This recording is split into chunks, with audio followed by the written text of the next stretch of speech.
Поистине в каждом покаянии и в каждом возвращении к Аллаху заключены моменты духовного пробуждения и подъема, о которых нам следует поразмыслить. Однажды один ученый вместе со своими учениками вышел в путь, намереваясь совершить хадж. Когда они достигли некой местности, его ученики легли спать, а набожный, богобоязненный, обучающий людей благому учитель и в то же время ищущий знания ученик пребывал в благочестивом бодрствовании. И вот ученики спали, а шейх бодрствовал. А когда ученики проснулись, они увидели, что их шейх принял христианство, повесил на шею крест и стал пастухом свиней одной христианки. Пророк, да благословит его Аллах и приветствует, говорит: когда приблизится конец света, будут искушения и испытания, подобно ночной тьме. Человек создан нетерпеливым, то есть слабым. Не торопи события, не спеши. Мы испытываемся, проходим испытания, живем во время испытаний. В аяте сказано: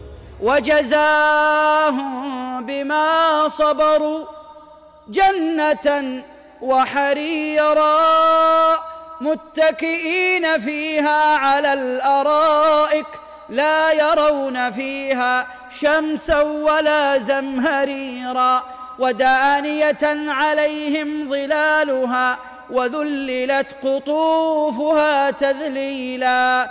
Что является причиной всех этих и других даров? Это терпение. Терпи, ибо твое терпение только от Аллаха.